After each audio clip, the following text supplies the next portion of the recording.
Golfers, welcome back to the channel. In today's video we're going to talk about a pitching issue I see on a regular basis, and it is when golfers struggle with contact before the golf ball. So the club comes in to the golf ball a little bit too shallow, the club hits the ground before the golf ball, and if you struggle with thins, tops and a lack of control, the tendency is this could be related to you. So biggest issue we see a lot of golfers when they're pitching, if you think about the position of the club head relative to the position of your hands, the club head rolls a little bit too much inside, so the club head gets excessively inside the hands early on. That club face shuts down.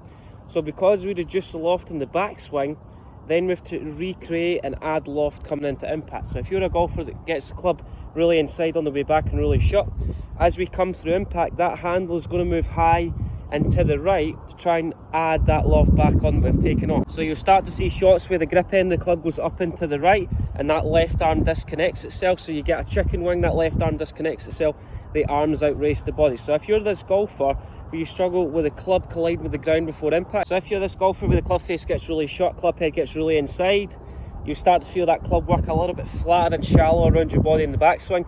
To recreate that position, the club's going to work out and to the right through impact, and we're going to start to hit shots that start to thin, and also we do not generate a lot of control. If you're this golfer, club goes really inside and we start to push the club head out to the right, then this is a great drill that you can install within your practice. It's going to help you generate a little bit more success. When the club head gets really inside compared to the position of the hands, the knuckles on your left wrist arch down towards the ground. So the back of the left wrist points down towards the ground.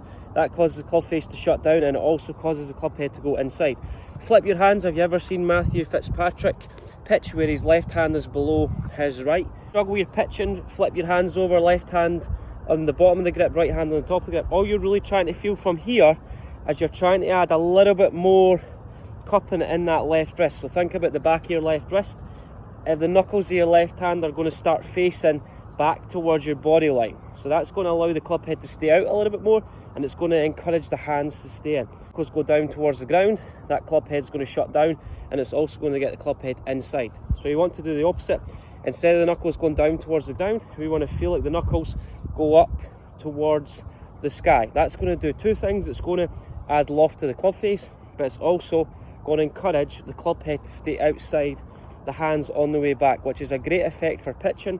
It's going to allow us to hit the golf ball first and then allow the low point to extend after the golf ball. So if you struggle with your pitching, don't get the knuckles left hand pointing straight down towards the ground. Your left hand on the bottom of the grip. Swing the club back, allow the back of the left wrist to almost feel like it faces the sky when you're trying to hit higher shots. So back of the left wrist towards the sky is going to allow you to keep the club head out, but it's also going to allow you to open up that club face.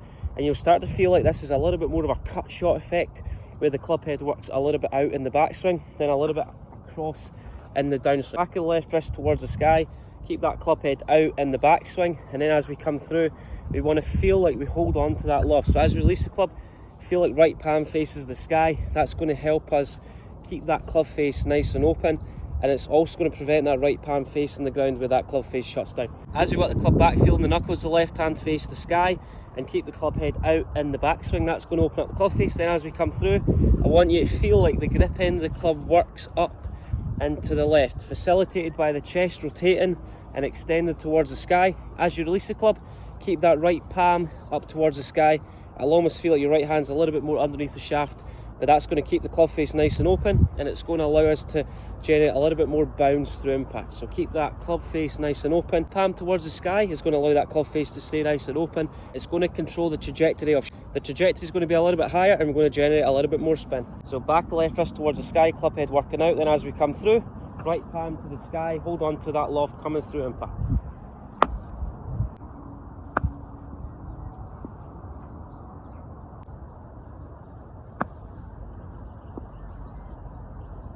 If you've got any questions regarding that video, if you'd like to see any content on my channel in future weeks, comment below with what you'd like to see. And if you want any assistance with your golf game, please feel free to get in touch. Hope that helps. Any questions, post below and I'll get back to you as soon as possible.